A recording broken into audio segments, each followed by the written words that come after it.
فكرة حب الهولنديين لأطفالهم مختلفة شوية عننا. الحب عندهم مش معناه إنك تعمل كل حاجة مكان الطفل. الحب عندهم إنك تجهزه للحياة. يعني إيه تجهزه للحياة وإزاي أعمل ده؟ ده اللي هنعرفه في حلقة النهاردة. بس حابة قبل ما أبدأ أفكركم تشتركوا في القناة وتفعلوا الجرس، ما تنسوش تدعموني بلايك وشير. كتير بنشوف الأهالي بيعملوا كل حاجة مكان أولادهم. بيلموا وراهم، بيحلوا مشاكلهم، بيحاولوا يعملوا لهم كل حاجة مكان ما هم يعملوها، ونشوف كده ونقول واو الأهالي دي بتحب أولادها جدا. لكن في الحقيقة هم بيأذوهم من غير ما ياخدوا بالهم. إن أنا أعمل كل حاجة مكان ابني مش هو ده الصح، مش هو ده معنى الحب. من وهو صغير الطفل الهولندي بيتشجع يعتمد على نفسه، يلبس لوحده، يرتب لعبه، يحاول يحل كل مشاكله البسيطة بنفسه. حتى لو لبس مثلا التيشيرت بالمقلوب، حتى لو وقع الأكل، حتى لو اتأخر شوية. الهولنديين هنا مش بيستعجلوا الطفل ومش بينتقدوه مع كل غلطة، لأنهم مؤمنين إن المحاولة أهم من الكمال. مش لازم يكون يعمل المطلوب على أكمل وجه، المهم إنه يحاول يعمل ده لوحده.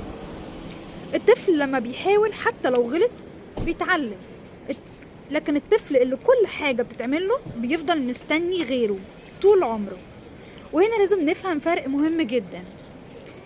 في فرق بين المساعدة والإنقاذ الزايد. المساعدة معناه إني أكون جنب ابني أو جنب طفلي أو بنتي، أراقب وأدخل بس لو محتاج فعلا.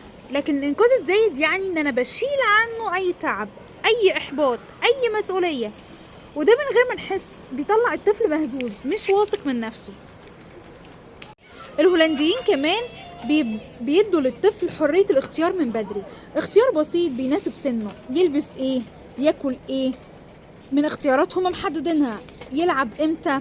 الاختيارات دي بتعلم الطفل يتحمل نتيجة قراره، ولو اختار غلط حتى دي مش كارثة عندهم، دي تجربة. كمان الاهل هنا ما بيحبوش يعملوا كل حاجة بسرعة. يعني بمعنى ايه؟ مش مستعجلين ان الطفل يكبر ولا يسبق سنه. كل مرحلة عندهم وليها وقتها. الطفل اللي بيتساب بينمو على مهله، يعني بيكبر واحدة واحدة وبيطلع واثق من نفسه ومتزن. من اكتر الحاجات اللي بتلفت النظر عند الاهل الهولنديين انهم مش بيخافوا ان الطفل يزهق شوية او انه يتعب شوية، لانهم عارفين ان الزهق احيانا بيطلع الابداع، والتعب البسيط بيعلم الطفل ازاي يتحمل. طيب هل ده معناه ان الطفل يتساب لوحده؟ اكيد لا. الاهل موجودين وقريبين وداعمين بس مش متحكمين. الطفل عارف ان في حد وراه بس مش شايل عنه الحياة كلها. لو حابة انك تطبقي الفكرة دي في بيتك مع اولادك، ابدأي بحاجة صغيرة. مثلا سيبيه يلبس لوحده، سيبيه يرتب شنطته، يحل مشكلة بسيطة، واستحملي الغلط. دي اهم نقطة، لانك لو عنفتيه او صرختي فيه لو غلط، هو مش هيبقى عنده اقبال او حب انه يعمل كده تاني، مش هيبقى عايز يعمل اي حاجة لوحده. فما تصححيش كل حاجة وراه، ما تنتقديش كل محاولة، شجعي اكتر ما ان انت توجهي الطفل. الطفل اللي بيتعلم يعتمد على نفسه من بدري بيكبر واثق من نفسه وقادر انه يعيش، ومش محتاج حد يزقه علشان يتحرك او علشان يعمل اي حاجة. الاستقلال مش معناه القسوة، الاستقلال معناه حب بعيد المدى.